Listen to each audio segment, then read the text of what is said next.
Welcome back to the AFL Supercoach Hub Classic Podcast. You're with the host, myself, Nathan Scoble. We've got Joshy here as well, and we've got the superstar himself, Ferns. How are we tonight, gentlemen? Joshy first. How are you, mate? Yeah, good. Good to be back and good to finally have a full round of footy. It was nice to to be checking the scores constantly, seeing how our players were going. Ferns, mate, how are you going? Oh, pretty good. Got a large mountain to start climbing, but I'm ready for it. I'm ready for it.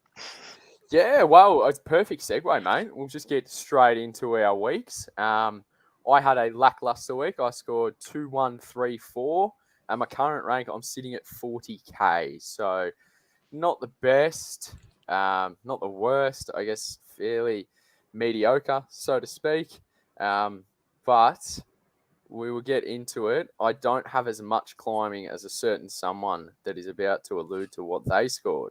Joshy, how'd you go to this week, mate? Not too bad. Scored 21.99, ranked around 15.5k. So about what you really want after a round one.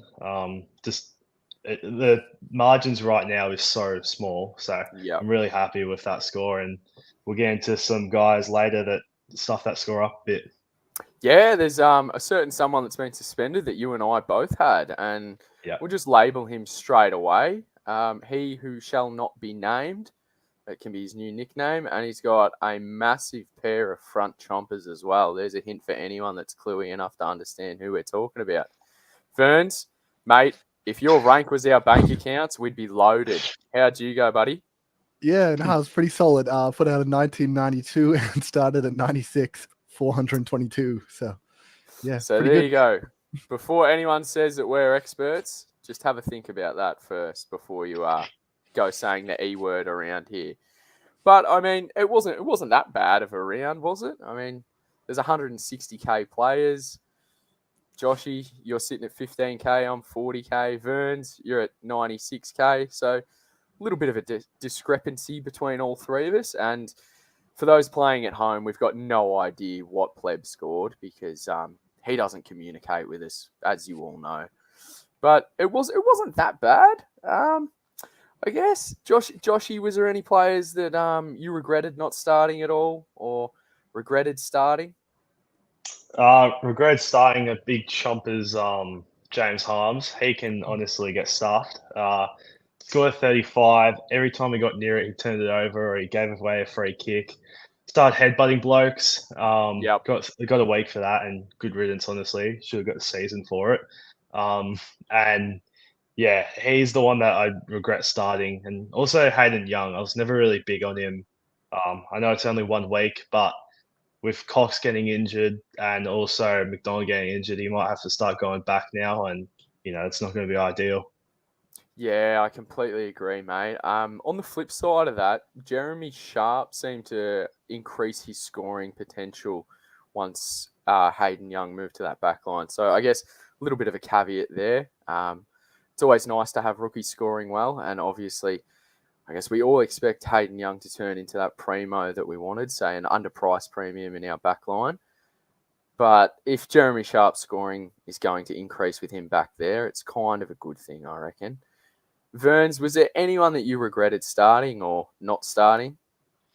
My biggest regret, I guess, would be Lazaro, honestly. I mean, I was not hot on him. I didn't like his performance, but everyone else was telling me it was good. And I sort of just, as I said earlier, I just had 180k sitting in my bank. And I had Dempsey, and I was like, I might as well just go up to Lazaro because Dempsey's role wasn't good at the end of the day. He was playing a small forward role where Lazaro at least was getting CBAs, and I did feel like it was a better role, maybe better on-field scoring, and I decided to go for it, and absolutely hate it. Yeah, that's understandable, mate. Understandable. Myself personally, I also started Harms. That was an absolute disgusting pick. I know there was a few signs. Joshy and I spoke about it in the preseason that if he's off that half forward flank and moving up into the contest, there's like some pretty good signs. He did all right in the preseason, but it honestly just turned to cactus. It was disgusting. I think he was on 20 going into the second quarter, and then just multiple frees against, shocking disposal efficiency, and really he just wasn't a pick. The only good thing, I guess, from it is that he is a perfect outlet now. And additionally, in my humble opinion, I know I'm not the MRO panel or have any sway there, but I actually would have given him a pay rise because he tried to headbutt Stephen May. So that, in my book, that's perfect. Like that's wonderful. And if that correlated to Supercoach points, he probably would have scored about 250 because, as we all know, I'm not the biggest fan of Stephen May. But it is a good outlet to have to someone that we will talk about soon in our trade-in targets coming up. But we'll read a few of the chat questions and comments so far. And Ross, it's always good to see you here, mate. You always create a wonderful discussion, so we always appreciate that.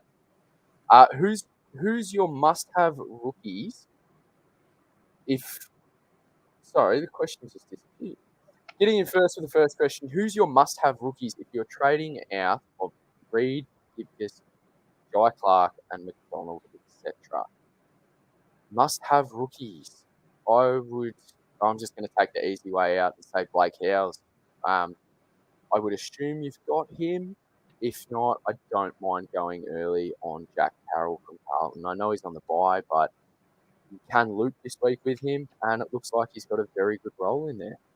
Joshy, what's your thoughts on this one, mate? If we're going off the bubble, then there's Dean and there's Tom Berry. Both of them I'm not too keen on for various reasons. Dean, don't think his scoring is going to be there, and even the same with Tom Berry. I know he's coming off a ton, but last year and the year before and his whole career really has shown he's not really a great scorer. He's that pressure forward for Dimmer. He loves them at the Tigers with Castagna and Butler, and I think that's his role at the Suns for Tom Berry. But then, other than that, I'm going early on Carroll as well, who's on the bubble, just so I can get that mid-bench loop option this round with best 18. And then also, I don't want to use a boost early in the season, so I'm getting a trade ahead this round in case I need to do a couple next week. Perfect, mate. Really like that thinking. Verns, what's your thoughts, mate? Yeah, I think if you're looking at players on the bubble, a pretty easy one would be Matty Roberts if you did miss him for any reason. I don't think anyone should have missed him, but he's going to be absolute gem for us. So definitely get on him if you can. Yep, perfect, mate. Wonderful. The Sir 420, lovely to see you here, mate, and always appreciate your constructive feedback on what we can improve on. 68.9k in the bank at the moment. Any ideas how I can turn Gibcus and Reid and potentially Clark into Massimo and two solid rookies? Well, at first glance, I don't think you can. I don't think the maths adds up because from Reid, you need just over 100k.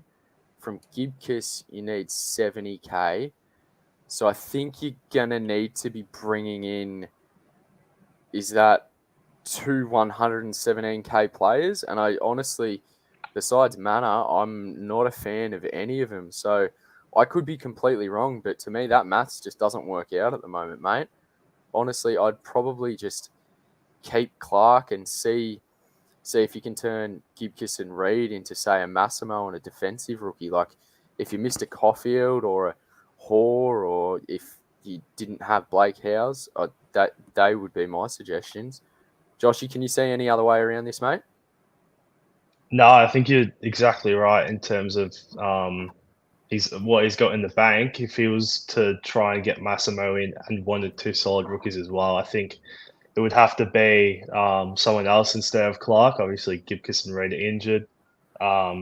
Probably have to, if he's got a Lazaro or a Sanders or anything that he thought underperformed, maybe get them out. But other than that, you don't want to be ending up with Manu or Harvey Thomas or any of those guys. Yeah, I completely agree, mate. Completely agree. Verns, any differing opinions, mate? Yeah, I did just have a look. It's not going to work in the sense that the 68k leaves him about 6k short for Gibcus to Massimo. And as you mentioned, there's no rookies you can really go down from like a Reid or a Clark. There's no 117k guys. There's no 102k guys. So unfortunately, if you're moving those three, you just can't get to Massimo. So you might have to forgo him, or maybe even just hold a Reed or a Gibkiss. Yes, it sucks holding them, because obviously they're not going to be playing. Sorry, Reed or a Clark. So it sucks holding Reed because he's not going to play. Clark obviously wasn't very good, but then you can maybe move on someone that has a higher price tag that maybe underperformed for you. Maybe you have a Lazaro, you can put him down to a Dempsey, and then that gives you the money to go Gibkiss to Massimo that way, and then you can deal with Reed next week if you need. So yeah, I guess that's what you'd have to look at. Understood, mate. Very good response. Jono, good to see you here, mate. Lovely to see you here, mate. We've conversed a bit on Twitter, and you're always very knowledgeable, my friend. You've sent in, if you have Zach Reed and Gibkiss, who would you trade to? My defence at the moment is Dacos, Sheasel, Young, Williams, Caulfield, and Howes, plus the two mentioned. 12.6k in the bank. Oh, this is tough. So he needs honestly. two 123k guys, pretty much. Yeah, I mean, I think you'd lock Hoare in for probably one of them. Yeah. I would suggest Hoare, and honestly, if I'm not mistaken, I think your only other option that's relatively significant in any aspect at all would be Charlie Dean. But then again, you've got to wait for teams as well, because there's a lot of talk that Dean's going to get dropped for Frampton, which I as a Collingwood supporter, I know Billy Frampton is a premiership hero, and I will not say here otherwise, because he's better than 99% of the league. But you're going to have to wait for teams, mate, honestly. Like, I don't know if you can work some DPP out and maybe keep one of them as a loop and trade out a midfielder. As Vern's alluded to earlier on, maybe a Lazaro, just to get some more cash going on. Obviously, you can't. It's wonderful in hindsight to say you should have kept more money in the bank, but it's hindsight. Like, you can't do anything about it now, and it's irrelevant. But if you can work some DPP out, maybe trading out a Lazaro to a 123k rookie, and then that obviously gives you like 57k to work with on top of it. But yeah, I think the guys we mentioned, mate, that's the only way to go, honestly. You're in a bit of a pickle there. Yeah, I do think that, as you mentioned, like, once again, if you go Lazaro down, maybe you go to a Cadman or something that you don't own or whatnot, then maybe you can push Gibkiss all the way up to Massimo, and then you can get Howes with Reed. I think that would be probably the best case solution there. But obviously you wouldn't be able to deal with one of them until next week, unless you want to waste a boost, which I probably wouldn't.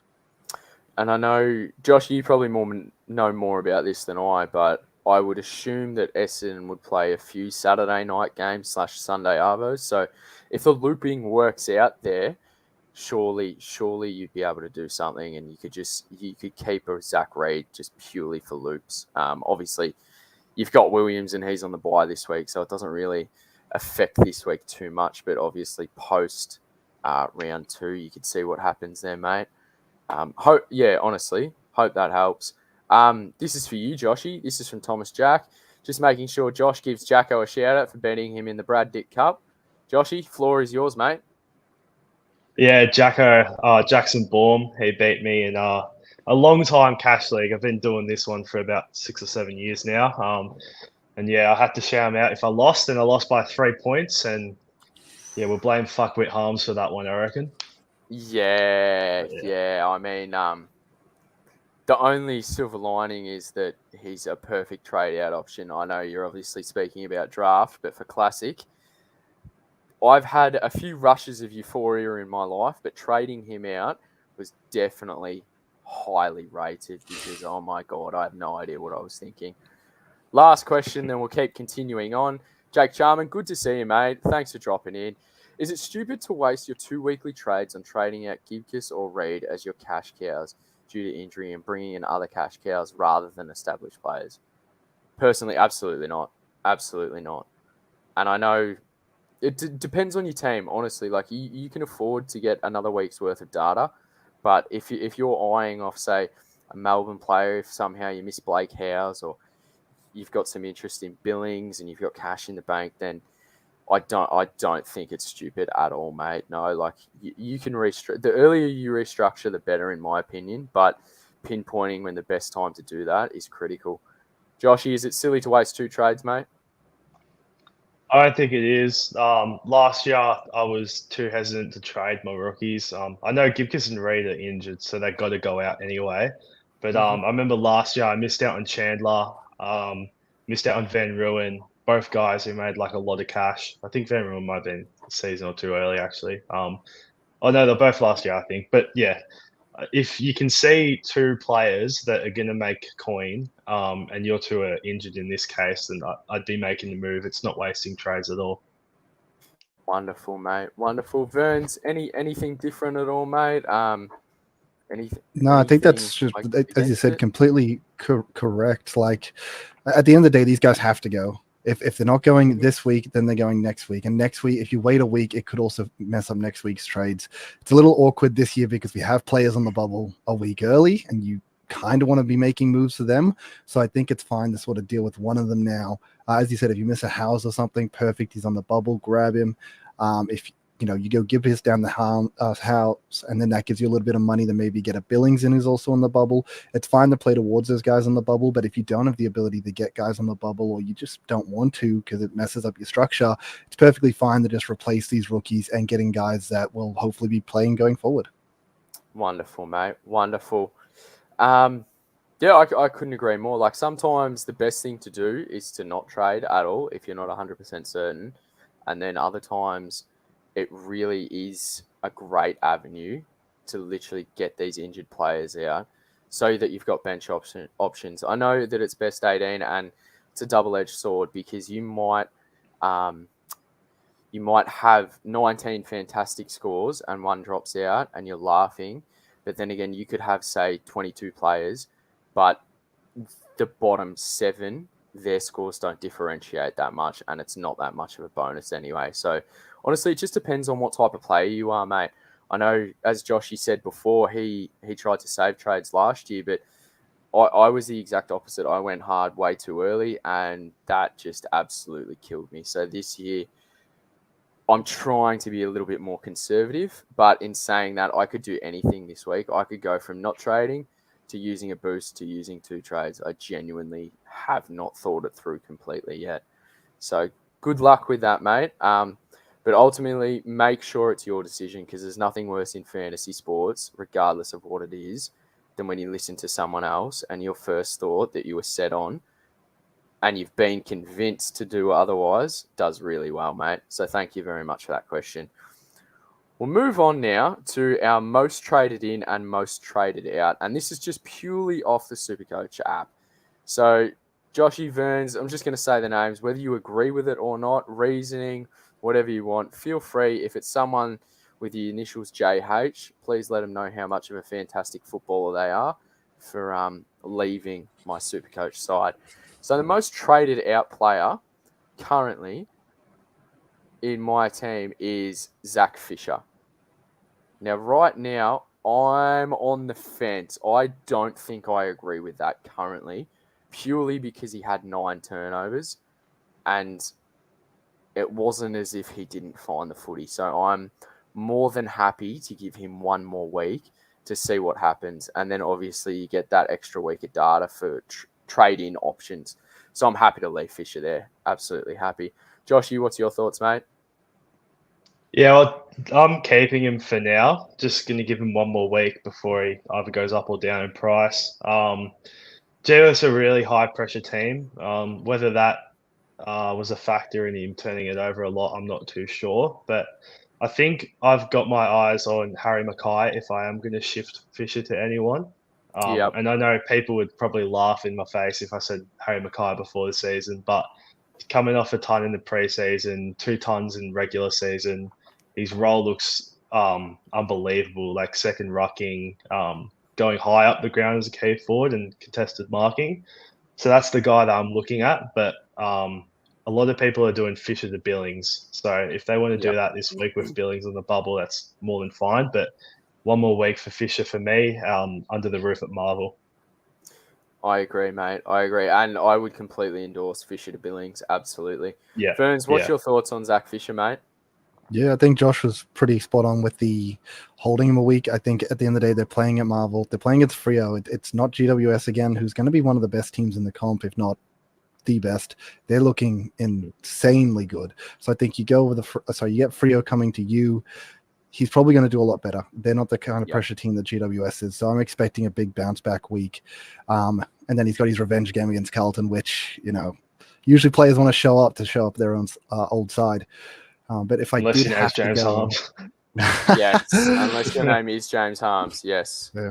If I was to go up, I would personally look at Hogan just for a bit of that cash splash myself. Yeah, I mean, he doesn't have to do much to make 150. Wonderful, mate. Really like that. Second most traded out is Zach Reid. Now, I'm all for trading him out, but I can also understand why you wouldn't, because as we spoke about before, provides a perfect loop when it's not best 18. And I could be wrong, but I'm fairly sure they don't have that much Thursday/Friday night footy games. Joshy, you'd know more than me, but Supercoach aside, it's just unfortunate for the bloke. So I think, next week we're Saturday night, and then we go Saturday Arvo against the Saints, but then we've got 2 Friday nights in a row. So you could probably keep Reid for a couple of weeks with those 2 Saturday games, but you'd probably want to be getting him out before those Friday ones. I mean, considering both those Saturdays are on bye weeks, though, you probably got bye loops. So yeah. And sure. the thing that worried me was hamstring awareness, and then it's turned into 4 to 6. Like, he's built like a wet paper bag, unfortunately. Third player on our list is Jai Clark. Now, Jesus Christ, tell me a bloke that's played a full game of footy and scored 13 Supercoach points before. That's just, If I am to boost this week, I will happily, unless he's dropped, of course, because then that provides a loop anyway, I'd happily trade him to Carroll on the bubble. Like, that's just easy for me. Oh, and obviously Carroll's on the bye, but on the bubble, I think we understand what I mean. Joshy, what's your thoughts about trading Jai Clark? Yeah, well, I don't think there's been many times where a player has had more CBAs than his points. Like, he had 13 points and 18 CBAs, which is just, I don't know what the hell he was doing. That was the game I didn't watch. I was watching Gold Coast and Adelaide. Looking at the numbers, he turned it over a bit. But yeah, exactly the same as you, except I'm not boosting. It's probably going to be just Clark straight to Carroll. And yeah, as I said before, like, using him as a mid-bench loop this week and getting me a trade ahead for next week. You took the words right out of my mouth, mate. Absolutely fantastic. Verns, Jai Clark, trade, hold. Yeah, I mean, look, I'm not going to use a boost on him. I'm just going to hold him for a week because I got to deal with Gibcus and Reid personally. Those guys are must trades at the end of the day. If for some reason Clark gets named again and he bounces back with, a good game, it was just first game jitters, then I'm laughing. So, I'll just take a punt there. And if he scores 13 again, then whatever. I'll trade him next week. Perfect. Zach Williams, I don't understand why you would be trading Zach Williams. It's a no from me straight away. Joshy, what's your thoughts? Verns, closed. Just hold him. No. Oh, yep. No. Perfect. So, sorry, just to ask the question, because you're obviously looking at players traded out of your team specifically. Yep. So, do you have Supercoach Plus or no? Yes. Yeah. So, if you do go to players and you get a Supercoach Plus, you can actually go down to Coaches Choices, and it has all coaches. And you can click on round change twice, and it shows you the most traded out players from all teams, not just yours. Because I do think there's other ones that we could look at, such as Sicily being highly traded out. I think he should be gone from anyone's team, full stop. But yeah, just I guess some other players in there that if you want to discuss them at all, feel free to. Well, I think because we all start, besides you, of course, all started with a, I guess, so far cookie cutter side. But last bloke, I really appreciate the suggestion.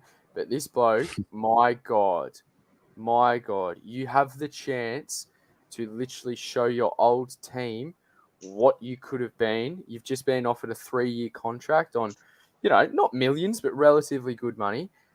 And you dish up one of the most piss-poor, pathetic performances I've ever seen in my entire life.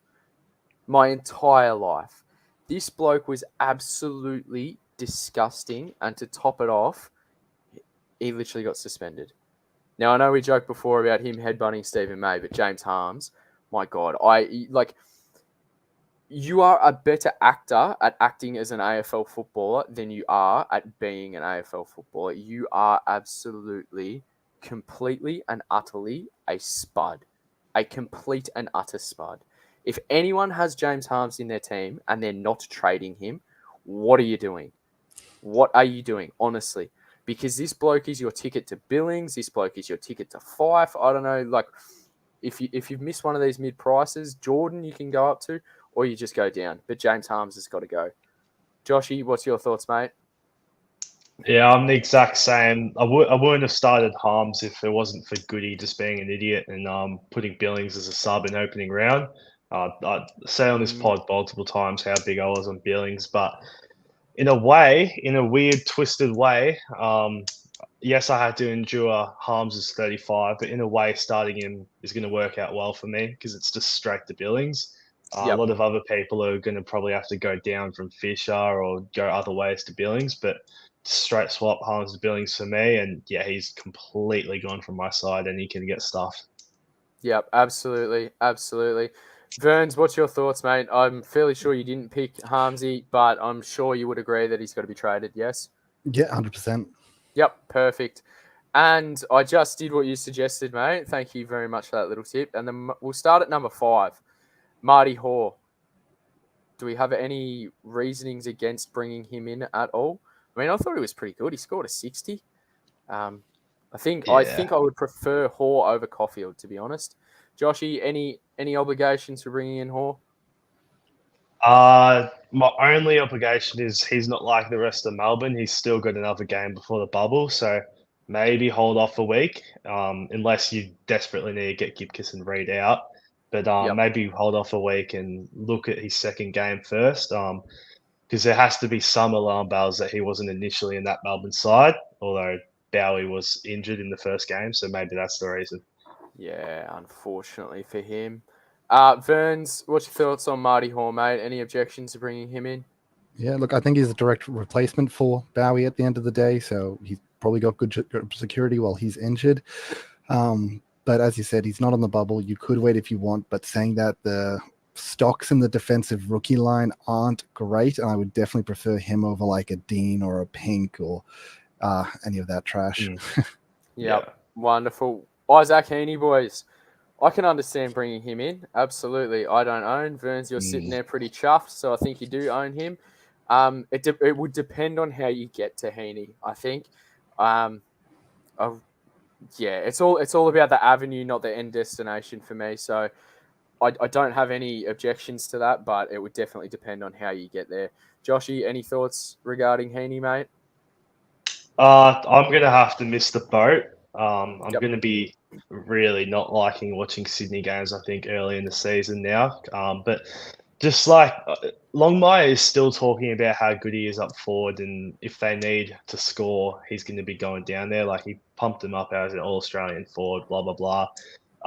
But I think because of that, with Adams to come in not too far away, Parker not too far away, I just think, could this Heaney pick be a little bit of a sugar hit just when they've got all those guys back? Because obviously less CBAs, and he's the one out of that midfield mix that is the best forward.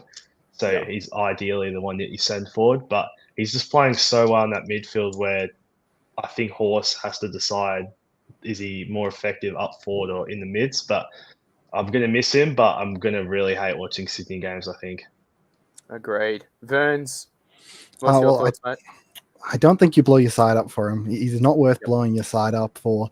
And I agree. I think he's also not going to be a long-term. I mean, what's your idea with, Heaney? Do you think he's going to be all season long keeper in the forward line? Do you think he's going to be around for the next 5 weeks? Like, depending on, I guess, your opinion on what you're getting him in for might dictate that. Me personally, even starting Heaney, I planned on flipping him at his bye. As you guys said, Taylor isn't going to be too far away. Neither's Parker. And you're going to hate yourself if you bring him in and then 2-3 weeks down the track he's parked forward and he's putting out 80s, and I'm not going to care too much as a guy that started him because he's done what he probably needed to do, but you're going to hate trading him in and getting that. Absolutely. And I think that I was so glad you brought that up, Verns, because it's a very intelligent point to make. Like, he obviously is a good option right now, but those points are gone. Like, they're they're not added to your, like, if you don't, when you bring a player in, you don't get their previous points. So it's all about looking forward. Like Vern started him, so very well done. You've got those points. They're in your total rank overall points. Wonderful. But for instance, if you wait 4 weeks, those points are gone, and then you're picking him up in maybe an unknown role. As we've just highlighted, players are coming back. So I think you've got to be really certain about when you want to bring someone in and when you want to jump on, say, a hype train or a sugar hit, as Joshy described it, because there's nothing worse than when a player's got a 3-round average of, say, 120, and you bring them in and then they drop an 80 because they've had a role change and you haven't done your, I guess, homework and due diligence of seeing what could affect them in the future. The next bloke at number 3 is Tom Berry, and he's got a negative 75 break even, but I'm not loving the pick. Like, the bloke scored more in one game literally on the weekend than what he did in like literally 11 games last year. I firmly think it's a massive outlier, his score this week. So it's a no from me. And he doesn't have DPP. He's just a solid forward. So yeah, I'm definitely not on that train. Joshy, any thoughts, mate? Yeah, I don't like these 160k either. Like, it's a bit elevated for someone that last year, like even in non-sub-affected games, I think he only went like at 40s. As I said before, he's that pressure forward for Gold Coast, it seems like. I think he's going to have those games where he has like 10 disposals, no goals, and is negating one of the opposition's best defenders. But Yep. yeah, I think if you're looking for someone who's on the buy, he's one of the on the bubble. Sorry, he's one of the better guys on the bubble, apart from like all the popular guys like Roberts, Cadman, and all them. But I'm steering clear. Yep, wonderful. Burns, your thoughts, mate? Yeah, I mean, look, his role is garbage. It's going to rely on Gold Coast winning games for him to probably be scoring well. And realistically, how many do we think they actually win? I don't think they win the next 2. So that means he might pop out 2 40s and yeah, he'll make quick cash. But then after that, he's going to be pretty slow. The only thing I could think that justify it would be if like your team's in a good enough position where you don't have to trade anything. Maybe you need Billings, but you're sitting a little bit short on cash. Bring him in for 1 week, let him accrue 70k before he's buy. Billings goes up 40, and then that 30k extra that you made allows you to go Berry to Billings the following week. Unless like you're in a premium position where you can do something like that, I wouldn't be touching him. Yep, understood, mate. Understood. And just want to add as well, I checked the scores maybe 2 minutes in, and I'm fairly sure he was the first goal kicker of the game and had like 5 points, and he was literally on like 37 Supercoach. So there was a massive inflation right at the start of the game. And I don't know, maybe he does that continuously, but I highly doubt that. Highly doubt that. The second bloke on the list is Jack Billings. Short and sweet for me, he's coming in for James Harms. Like, I'm not missing out on that. Joshy has been absolutely frothing over this bloke, and literally fairly sure he was seen outside Simon Goodwin's house threatening him because he made him the sub in round 0 and ruined what we thought was his cash gen, but it's turned around fairly quickly. So he's absolutely coming in for me this week if I do trade, which is more than likely. You will. Yeah, I probably will. As I said before, there's a good chance I boost, use 2 trades, or don't trade at all. So I'm not too sure yet. Joshy, your thoughts, mate? Yeah, absolute. He's coming in for me. It's just Harms straight to him. Even if I didn't start a Harms, I think I would have been trying to find a way to get Billings in on the bubble. That 11 score I thought was going to completely stuff his break even for his initial bubble, but break even's 5. That 11's in the price cycle for 1 round, and then he's got that 119 in it for 2 rounds. So yes for me. Yep, perfect. Burns, thoughts on Billings? Yes, no? Oh, yeah, absolutely love him. I agree with Josh. I hate so much that we got conned out of this pick. And unlike you boys who are lucky enough to have Harm sitting right there to go straight to him, I just don't have an easy avenue to get there. And it's going to be a nightmare probably missing him. Lucky to have Harm. Yeah. You should have seen the trauma we went through. Mate, I've booked in for the next 32 weeks for counselling after watching that I don't blame you. Disgrace of a player. Just terrible. As far as I'm concerned, he's dead to me. Number 1 is Massimo. Now Joshy, you were at the game, so you saw him live, but he Yeah. looked fantastic. Now, before everything started, Massimo played before Gorn and English, and I was currently rocking with English and Grundy in the ruck setup. And as soon as Massimo started to pop, it was and silver lining, it was so nice to go from English back down to Gorn, have Gorn's points who outscored English, and still have 100k in the bank. So Massimo will most likely come in for Zach Reed for me. So he's yes from me. Joshy, your thoughts? You started him. Yeah, I started him. I think I tweeted that I was a bit nervous about starting him because he's only in like 9% and 224k seemingly looked like a lot to spend for a defender. But I was really happy with what I saw. Like I was at the game and he just kept getting it. And I think it also speaks back to Vern's point where those revenge games, majority of the time, unless you have James Harms, you do get players scoring a lot better against their old sides. But I think this might be sustainable. His role looked really good. He was half back flank. He was pushing onto the wing a lot. Had no high half forward time, which initially he looked like he was recruited to be a small forward, like very early days when he was getting traded. But yeah, I'm really happy with what I saw. And you can wait a week, obviously, not on the bubble yet, but just depends if you want to be getting your scoring in as quickly as possible. Absolutely. Verns, you're sitting there pretty chuffed, so I'm going to assume that you started him as well, mate. Yeah, definitely did. I was also at the game, just like Joshy, and yeah, it was so nice seeing him just get a part of all these like switches as well. He was a part of the switches. He was working hard back on defense. There was like one-on-one I remember seeing, and I was thinking, shit, this probably isn't like his forte. He doesn't want to be part of a one-on-one, and he ended up forgot who was against, but he ended up getting the ball out of bounds, which is a win in the defender's case. And he just did a lot of really good things, and he even sprayed a goal right out on the bounds on the full, which honestly. Yeah, was so good. He was elite. Yep, perfect, mate. We'll get back to questions now. Wonderful from you two. Tazzy, thank you so much for joining in. You are an absolute superstar, and the only thing that's wrong with you is that you go for Carlton, but that's a discussion for another time. My bench rookie sucked. Is it worth burning trades early or hold? All depends on who they are, mate. Yeah. Honestly, like, the way I like to think about it is it's not the end destination, it's how you get there. So if you've got cash in the bank, honestly, I don't see a world why you can't hold Reed and Gibkiss considering it's best 18. But I can also understand why you would want to trade them as well. So it really depends who it is. And like at the moment, I mean, bench rookies aren't that bad besides obviously the injured ones.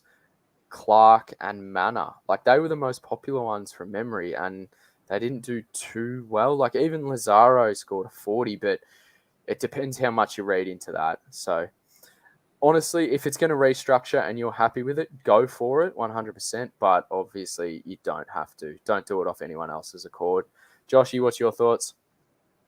Yeah, well, these questions are always hard to answer without knowing the players that they're referring to. But what I would say, if it's the Gibkiss, Reed, McDonald, all those guys that got injured, then it's worth burning the trades, as it's phrased here. But I think you got to hold if it's like if he's referring to a Sanders or a Lazaro, if he is still named, because you got that one more week to watch them before they either like change price. So just depends if it's a player that's still going to be in that side, then maybe hold them if they're not on the bubble already. But Gibkiss Reed, I think they got to go.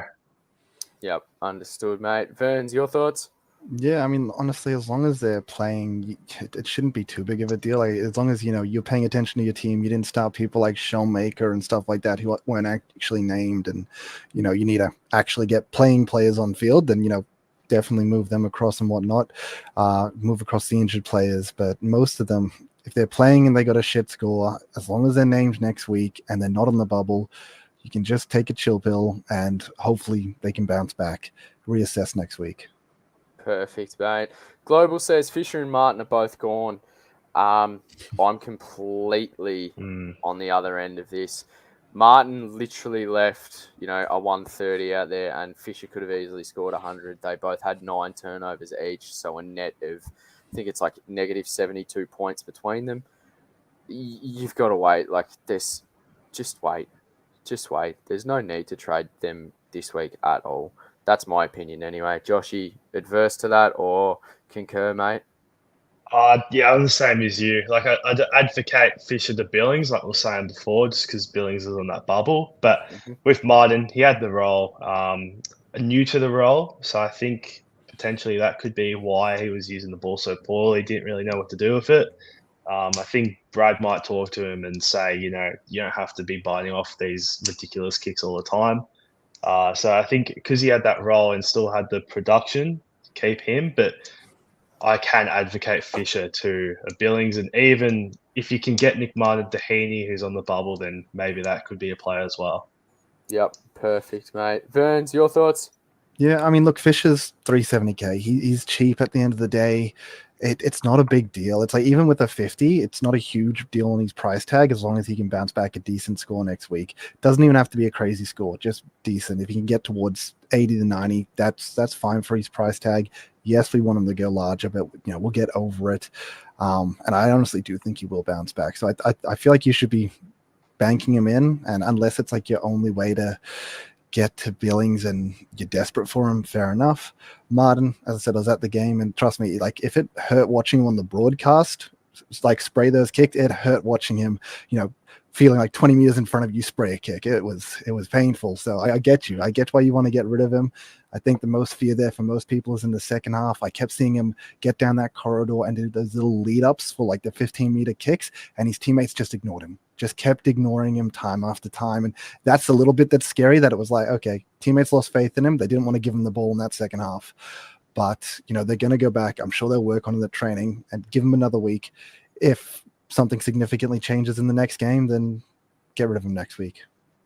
So in summary, Fisher to Billings is perfect. Martin as a hold. Thanks, mate. Cheers for that. Sorry. Perfect. Taz just says also, didn't realise this one. Also love your work, mate. Here we go. Fangirl over here. Absolutely. Like I said before, you're a superstar, Tazzy. Only thing wrong with you is that you go for Carlton, but we'll move on. Love you lots, mate. Yep, perfect. And we want to shout out the boys at Supercoach Edge, but I do have a favour. Damo, if this is you on the account, can you please just let me know what Fife scored again for me, mate? Thank you very much. The Surf 420, thoughts on Bramble? I may be cooked for considering young Gibcus and Clark for Massimo, Fife and Bramble.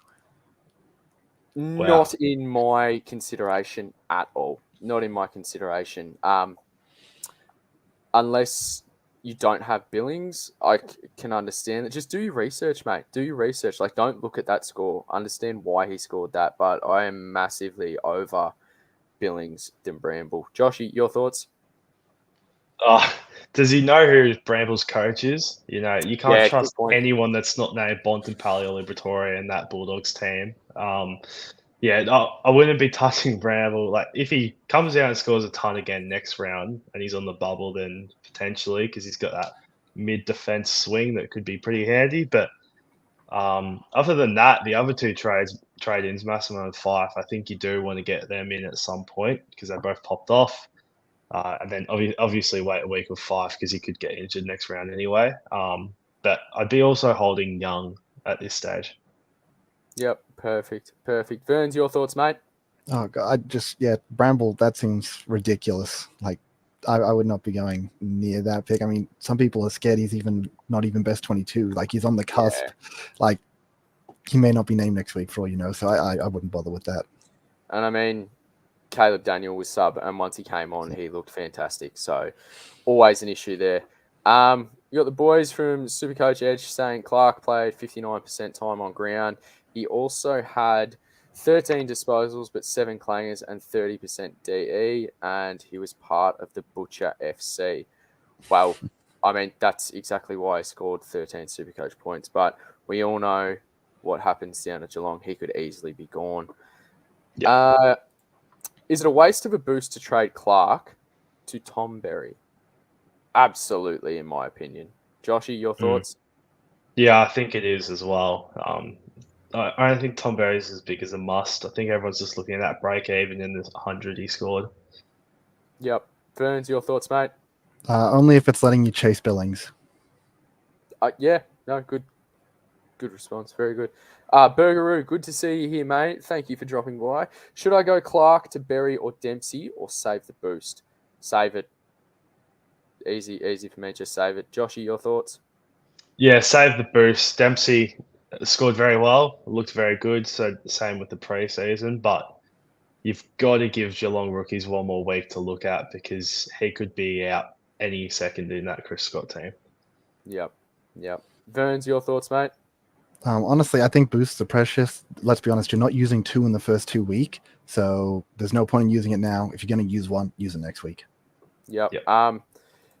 Just wanting everyone to know that this is a warning, and if we see anything like this again, you will be banned, murdered, and burnt at the stake. And for everyone that's not tuning in right now on the live stream, Embit of Joel has just sent in James Harms the GOAT, so there's everyone's first and official warning.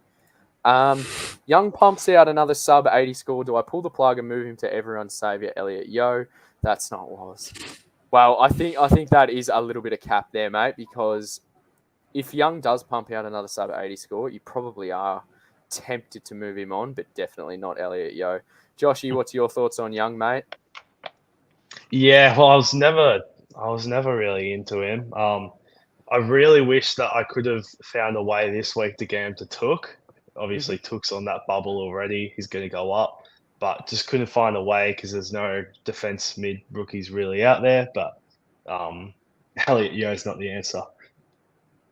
Yep, I completely agree. I mean, this is a bloke that literally could drop a fork, bend over it, and twang, there goes both hammies. Who knows what's going to happen there? I'm not buying into this going to a different country to get rehabilitated stuff. No, thank you. Verns, your thoughts, mate? Honestly, I got faith in him bouncing back, but if he doesn't, 30k up straight to Shees. Yep, wonderful. Thomas Jack, with no defensive rookies, is it worth holding Reed until we get some of these DPP changes up post round 6? Just make sure you know that this is post round 6 this year, mate. Yeah, absolutely it is. I mean, I wouldn't want to if you have Gibkiss and Reed, but it's definitely viable to hold him. Absolutely. Joshy, your thoughts, mate? Viable for a little bit until we see another game from Hoare and all the other guys that are going to be on the bubble next week. But I think there's going to become a point where you need to give them out because there's going to be not any options on that bubble. Yep. Verns, your thoughts? Yeah, I mean, hopefully you don't have, 17 things you need to change in your team this week and you can actually get Reed out. I don't think there's any excuse for holding him all the way to round 6. If you're holding him in round 6, he's probably going to be back in the team by round 7. So might as well just keep holding him. Yep. Perfect.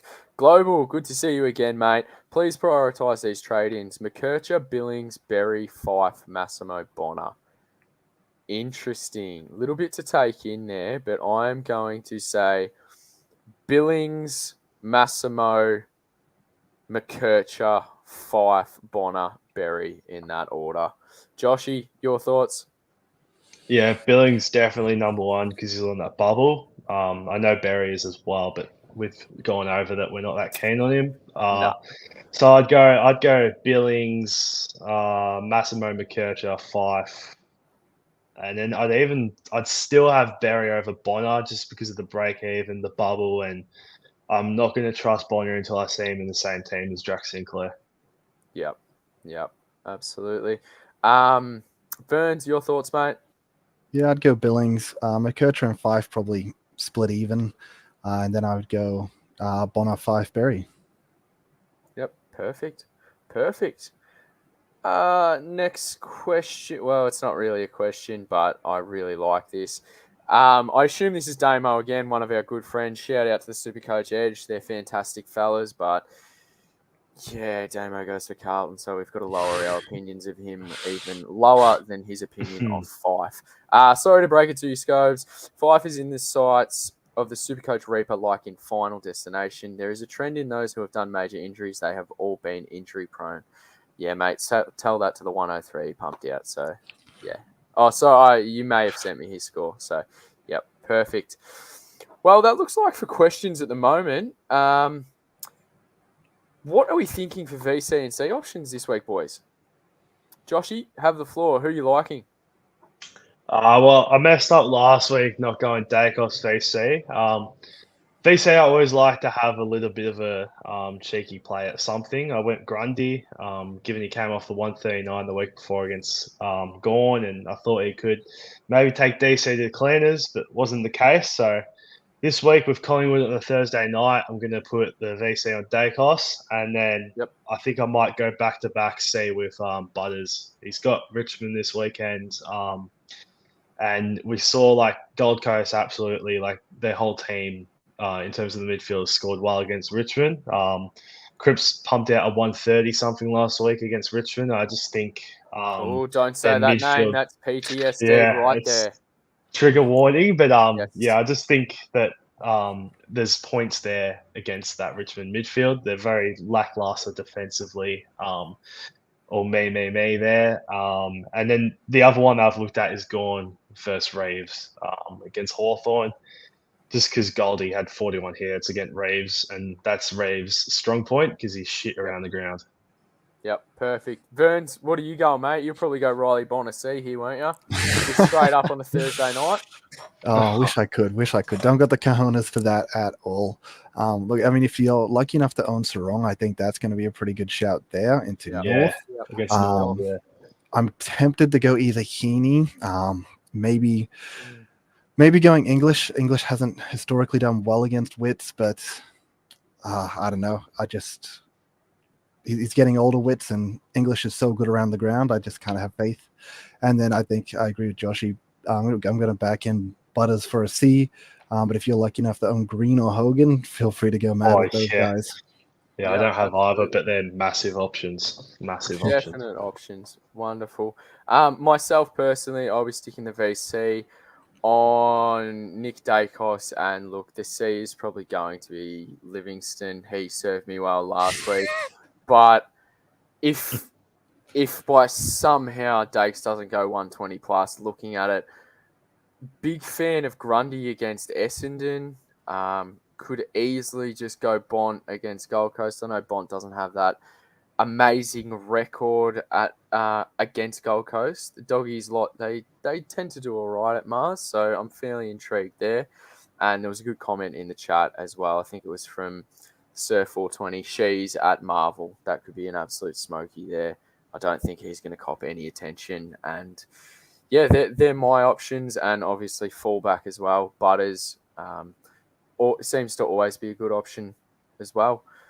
And that concludes us, but we've got a couple more questions we'll get to, because we always value our listeners that have stayed with us and continued on through the live stream. Corey says, started 98k and started Mackenzie. Think of him to Billings for sure, and maybe Gibcus to Hall, maybe. Well, the first one is an absolute lock. That's easy. Absolutely easy for me. Yes to Billings. Gibcus to Hall. It would depend what defensive rookies you don't have.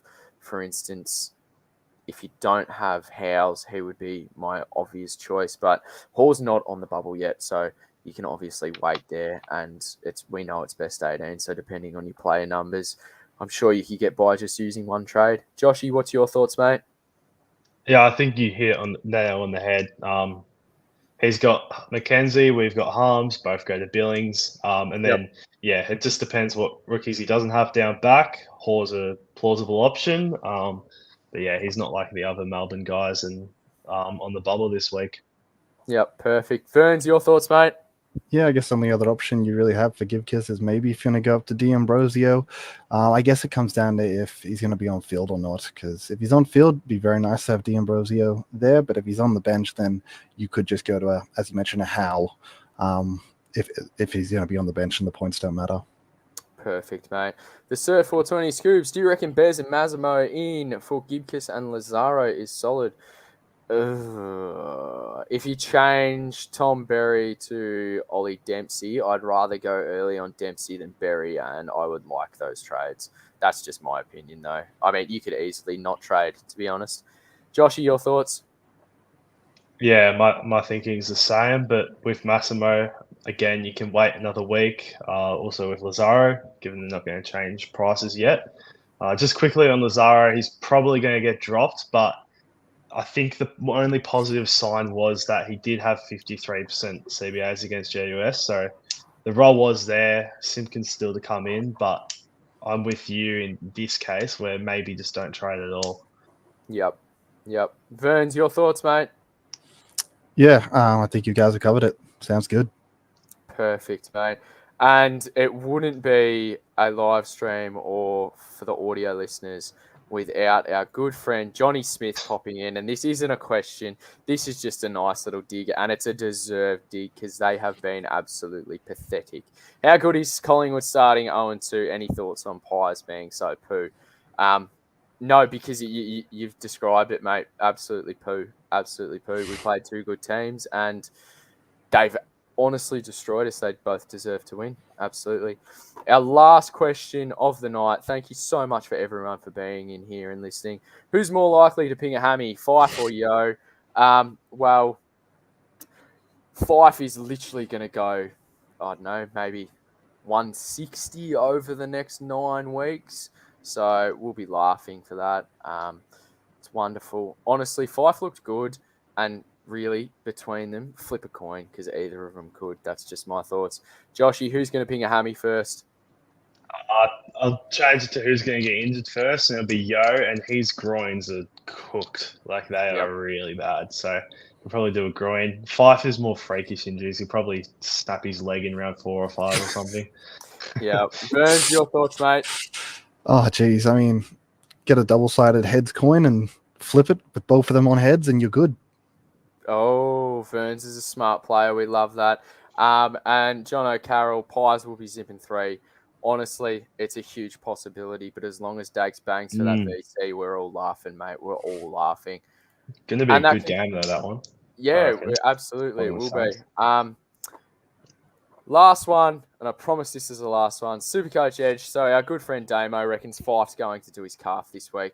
Well, Damo is actually going to owe me a little something where I get to burn his Patrick Cripps poster when Fife doesn't get injured. So we will actually live stream that for anyone that wants to watch, and you can actually see the fear and the tears in Damo's eyes when it happens. Thank you so much for everyone for joining in. You can find me on Twitter at ScobieBryant36. Joshy, where can the listeners find you, mate? JG2325 on X. Verns, where can we find you? Yeah, at Verns_SC on Twitter, and just Verns Supercoach for YouTube. Wonderful, mate. Thank you so much to our number one sponsor, Honeyball. If you haven't checked those boys out, absolutely check them out on Twitter at HoneybalLAFL. Join their live chats, everything, the WhatsApp chats. You get live updated injuries. You get live quotes straight away. You get tables upon tables. And it's not just for Supercoach, it's for fantasy as well. So check them out. They do a wonderful job. You know where to find us. Like, subscribe, join the Discord. There's a lot of things going on in there. If you speak a foreign language like basketball as well, that's always going off in there, I've noticed, which is quite annoying for someone who has literally no idea what they're doing. But thank you so much. You can find us on Twitter at Supercoach_hub, and we'll be back again next week. Same time, same place. So thank you very much to everyone. Have a great week, and I hope your Supercoach scores is absolutely phenomenal. Catch you next time.